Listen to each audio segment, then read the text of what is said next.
everybody, so happy that you can join me for this recipe. It's one of my favorites and it's great for this time of the year or for hors d'oeuvres when you have company.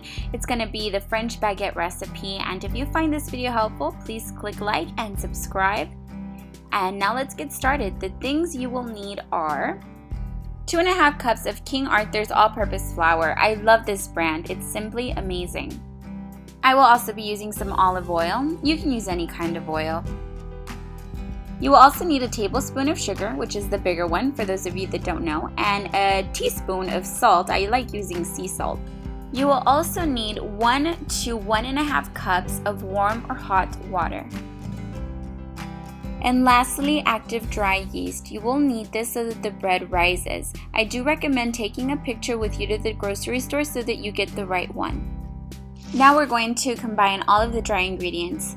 First our flour, then our dry active yeast, then 1 tablespoon of sugar, and then our teaspoon of salt. Now mix all of the ingredients together. Now we can begin adding our warm water. I begin with 1 cup, and if my flour is still a little dry, then I go ahead and add a little bit more, but I never add too much in the beginning. So I'm just going to go ahead and mix all of this with my hand, and I know it does get a little bit of getting used to because it is really sticky, but you will get used to it and you'll find the easiest way for you. So go ahead and continue blending this out, and if it's a little too dry, because all measuring cups are different, go ahead and add a little bit more water. But remember, little by little. See how sticky it is? Make sure that it's this consistency, to the point where it sticks to your hand, and it is a little annoying, but you'll get used to it like I said, and it's all worth it because the bread is so yummy. So go ahead and just remove all of this from your fingers, well, as much as you can. Now for the fun part. I'm going to begin to knead my dough, and yes, it is knead, although it starts with a K, I guess that's silent. Anyways, it will be sticky for a little bit. Just continue to do this. Just rolling it and going over and taking this off. Now, one of the tricks that I have is once I'm done kneading the clay, when it's extremely sticky, just for a couple of minutes, I go and wash my hands, and then I come back, and it's a lot easier to work with it. Now I just rinsed off my hands and they are slightly damp. This will be a lot easier. You don't want to do this in the beginning though because it's very sticky. Either way, they will stick to your hands a little bit. But anyways, a lot of people like adding a flour to the counter, but I feel that doing it this way does make a big difference. I just like how it turns out. So I definitely like to do the extra work so that I get really good results with my bread. So I'm finished kneading my dough, and as you can see, it's no longer sticky and it looks really pretty. Now I will take the bowl that we used earlier and put some olive oil inside of it. It doesn't matter if it's not clean or it has flour in it. Just make sure that you spread the olive oil all over the bowl. Now we're going to be placing the dough inside, and make sure that you roll it around so that it's covered in the olive oil. That will help it rise. Now to cover, you can use a cloth or saran wrap. I always use a cloth and then just place a plate on top of it, and I leave it here for about 30 minutes or until it doubles in size. So it's been about 20 or 30 minutes, and as you can see, it did double in size. This is the rising process. And if you put your finger through it and it stays down, then we're good to go. Now I will take some flour and add it to my countertop. Then I just go ahead and spread this out, and then I cut it in half. So I can make 2 baguettes, or you can just make 1 big one. Now using a roller, you can spread this out. Be very light-handed. You don't have to, do it like tortillas or anything like that. You just want to be light-handed because it does have a lot of air bubbles. And then just begin rolling it, just like that. And it doesn't have to be perfect, you guys.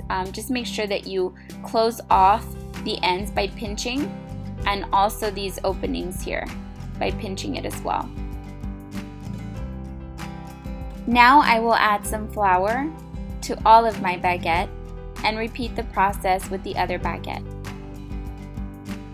Now I will be placing my baguettes on this pan, but I always like greasing it so that they rise comfortably. So I would just be spreading some olive oil all over my pan. Now you can make your openings using a knife. I like using a knife with teeth so that it's a little bit easier. Now cover them using some plastic wrap. Allow them to rise for 10 or 15 minutes or until they double in size. They've doubled in size and are ready for the oven. As you can see, the cuts that I made are actually spread out and whitened, so they're ready to go. Now you can preheat your oven at 375 and place them in the oven for about 15 minutes.